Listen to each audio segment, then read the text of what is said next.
Mr. Faisal Manap.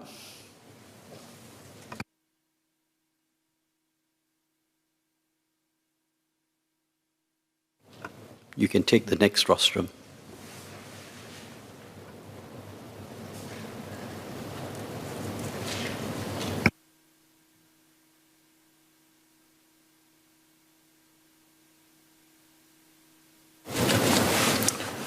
Mr. Deputy Speaker, sir, I will deliver my speech in Malay.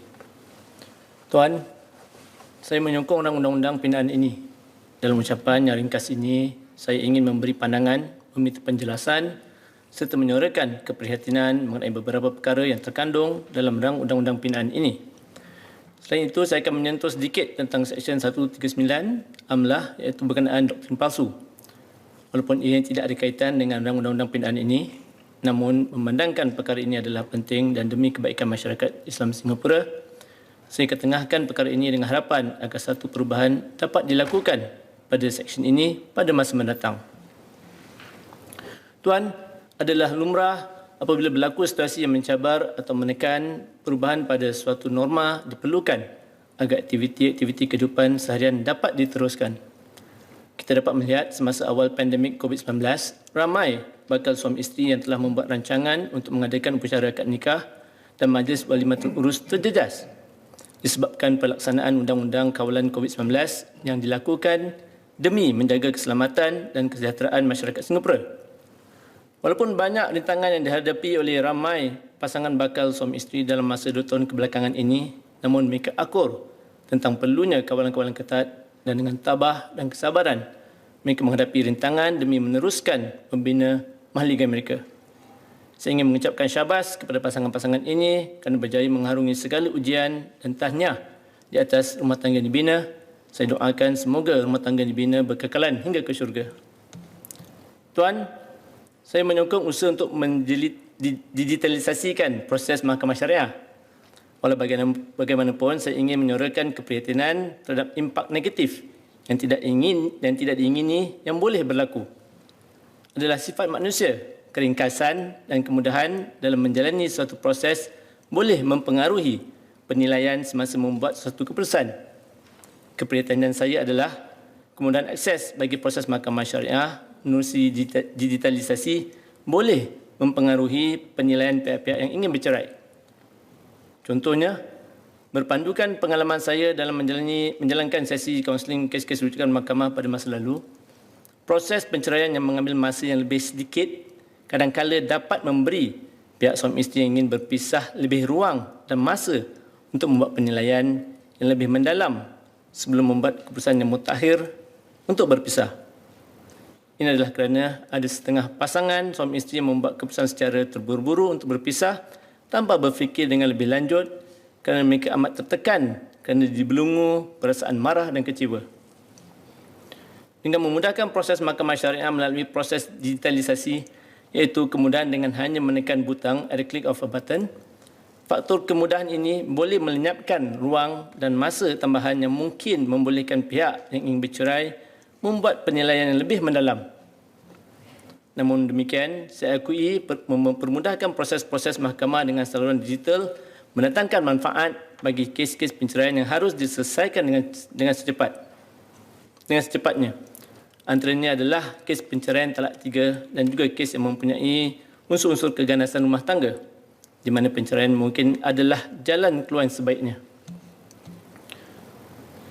Atas keprihatinan yang telah saya nyatakan, saya berharap pihak Mahkamah Syariah dapat dalam melaksanakan proses-proses digitalisasi dapat membuat pemantauan yang sebaiknya supaya dapat mengelakkan atau mengurangkan kesan-kesan negatif yang boleh timbul dalam usaha pembaikan ini.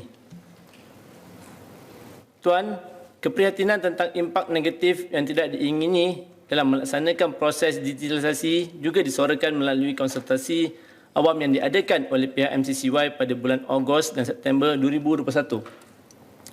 Antara maklum balas yang diterima adalah penggunaan digitalisasi dan ketidakadaan sesi lisan oral hearings boleh menyebabkan impak negatif pada proses keadilan. Dikatakan situasi sedemikian boleh menimbulkan perasaan kurang senang kerana pihak plaintiff dan defendant tidak dapat menyaksikan proses yang diadakan atau tidak dapat memahami bagaimana mahkamah mencapai suatu keputusan. Mengenai keputusan ini, Kementerian memberi jaminan bahawa Mahkamah Syariah dan Lembaga Rayuan MUIS hanya akan menjalankan proses melalui saluran digital jika kesemua pihak bersetuju.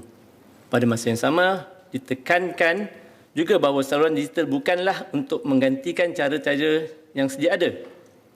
Saya yakin dengan apa yang diperkatakan oleh Kementerian.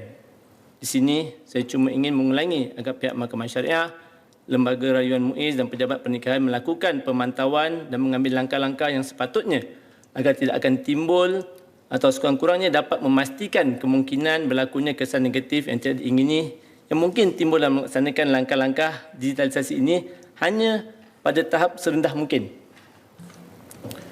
Tuan, saya juga ingin menyuarakan sokongan terhadap cadangan untuk membolehkan pendaftaran pencarian walaupun dalam keadaan di mana pihak yang mendaftar tidak mampu mempunyai yuran pendaftaran. Tidak mampu membayar yuran pendaftaran. Perkara ini tertera dalam klausa 8, 9 dan 10 rang Undang-Undang Pindaan ini. Saya sendiri telah didatangi oleh beberapa penduduk yang menghadapi kesukaran untuk membayar yuran pendaftaran dan meminta saya agar membuat rayuan ke Mahkamah Syariah untuk memansuhkan yuran pendaftaran. Selalunya permintaan sedemikian datang dari pihak isteri yang tidak mempunyai pendapatan kerana menjalankan tanggungjawab sebagai suri rumah sepenuh masa. Pembaruan ini dapat mengelakkan perasaan sudah jatuh di tipe tangga oleh pihak yang menghadapi isu kewangan. Tuan, seterusnya klausa 11 memperkenalkan pindaan pada Seksyen 50 iaitu membolehkan hakam-hakam yang dilantik pada permulaan untuk membuat keputusan penceraian tanpa memerlukan pelantikan hakam-hakam yang baru. Sehingga meminta penjelasan jika boleh disertakan dengan contoh tentang cabaran-cabaran atau kekurangan-kekurangan pada sistem mahkamah yang sedia ada yang menyebabkan Mahkamah Syariah mengambil langkah-langkah perubahan ini. Namun saya percaya awal tadi Menteri ada memberi sedikit contoh tentang perkara ini. Tuan, klausa 18 membuat pindaan kepada Seksyen 87-9 ialah untuk memperjelaskan bahawa majlis atau MUIS boleh meminta pembayaran yuran dalam melaksanakan fungsi-fungsi yang berkaitan dengan madrasah melalui undang-undang yang diadakan di bawah Seksyen ini. Saya ingin meminta penerangan daripada Kementerian untuk memberi beberapa contoh fungsi-fungsi MUIS yang memerlukan pembayaran yuran oleh pihak madrasah.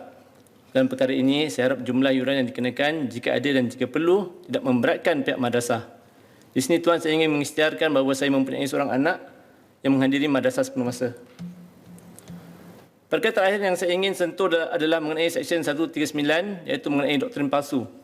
Seperti yang dikatakan awal, saya ingin membangkitkan perkara ini kerana ia adalah penting. Tuan, dalam menjawab soalan parlimen saya pada bulan September 2021, iaitu sama ada perlu disemak semula serta dinaikkan jumlah saman yang sedia ada, iaitu jumlah yang tidak melebihi $2,000 bagi pesalah berkaitan dengan doktrin palsu, Menteri menyatakan, dalam jawapan beliau dalam bahasa Inggeris, saya buka nukilan, offences under AMLA are reviewed periodically to ensure they are consistent with broader legal policies and are effective in deterring offenders. Any attempt to apply legislation to religious matter must be carefully considered. In the case of deviant teachings, I previously shared that MUIS seeks to address these problems at the root by adopting a multi-pronged approach of counselling individuals and inoculating the public against harmful ideologies. Akhir nukilan.